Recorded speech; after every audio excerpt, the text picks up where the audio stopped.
Joining me now from the Australian Turf Club is the Head of Media and Broadcast, Brett Devine. Good morning to you, sir. Good morning to you, Julia. Big welcome to you to Rosehill Gardens. This is obviously one of the signature sporting and entertainment events in Sydney all year. So I know you've touched a lot on the racing here this morning. 5 Group 1s, the most of any in the country.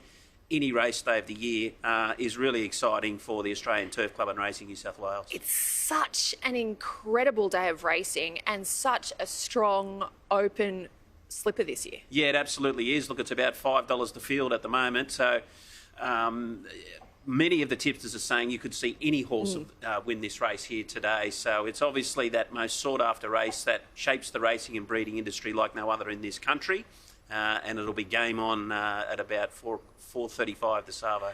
I love the stories. I can't help it. I fall in love with the stories. I'm a bit of a sucker for a story and not the actual odds, but there are just so many storylines this year in the slipper as well. Anything could happen. It's going to be a great afternoon. I want to chat to you about the internationals as well. We've had 7 internationals have arrived from the UK and Japan. Is William Haggas going to break our hearts again this autumn or what? Well, he's got a good track record, hasn't he, at it? Look, this horse today in the Randvet Stakes, Al Mub here, doesn't really come with huge Group 1 form, but what we've learned in the past from the William Haggas stable is that doesn't matter. He just manages to find and pick the right horse to get and travel over to Sydney, and he's had so much success here at this meeting and then further on into the championships as well. So keep an eye on Al Mub here, to be ridden by Tom Marquand. We affectionately call Tom Aussie Tom because of all the time he's spent here. So he's well known to Aussie punters.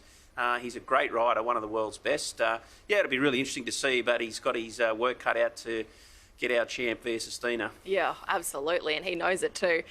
In terms of the internationals, I suppose it's such a credit to the ATC, to Racing New South Wales and the quality of racing here, to have these internationals coming out each year, to have the likes of Tom Marquand happy to come back out, Huey Bowman, you know, straight on a flight here for the slipper. It says a lot about the quality of the racing. Yeah, look, I think it points to the fact that we're world class. We're you know, amongst the strongest racing jurisdictions in the world. And look, we get good quality here. They mightn't come in huge numbers, but in most carnivals now, we've had horses either win or compete very, very well here in the spring or the autumn. So the Japanese arrived through the week. They tell me there's an unbelievable specimen there in Rosham Park. They say he is just one beast of an animal. So really looking forward to seeing him over the coming weeks. And a horse there called Geocliff, I think, if I'm right, beat a horse called Equinox. Now, for those in world racing will know Equinox is one of the best horses Japan's ever produced. So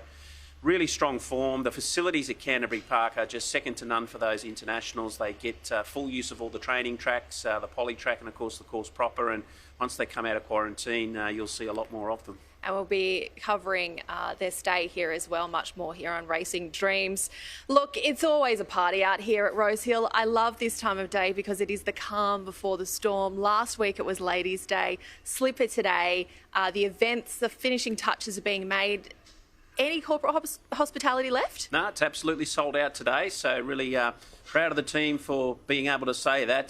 There's a function here, about 480 people, function next door for the tab of about 500 odd, and all the corporate suites are booked out, all the areas. So really set up for a big crowd, a great atmosphere. And for the general admission customers, there's so much going on here as well, and a big tab takeover on course. So if you're still looking to come out, you can get your tickets at theraces.com.au on our website and be a part of all the live action. You know, you're going to see some of the world's best horses, jockeys and trainers, but you're going to have a great time as well. Oh, and after the last 2, it's such good fun.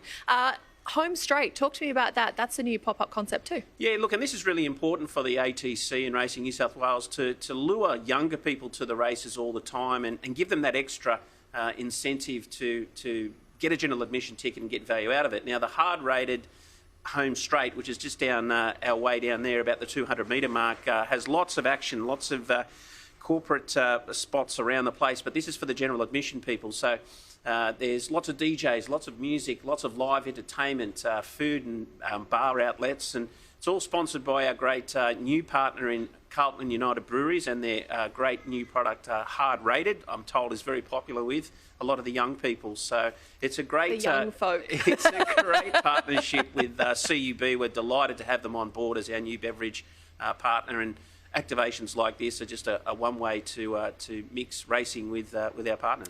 And don't forget, if you're heading to the track across the carnival, public transport is included in your ticket as well. Brett Devine, lovely to see you. All the best to you and the team today. Thanks for joining me. Great to have you here live, Julie, and yeah, good luck to all the punters. It's always a pleasure to be here.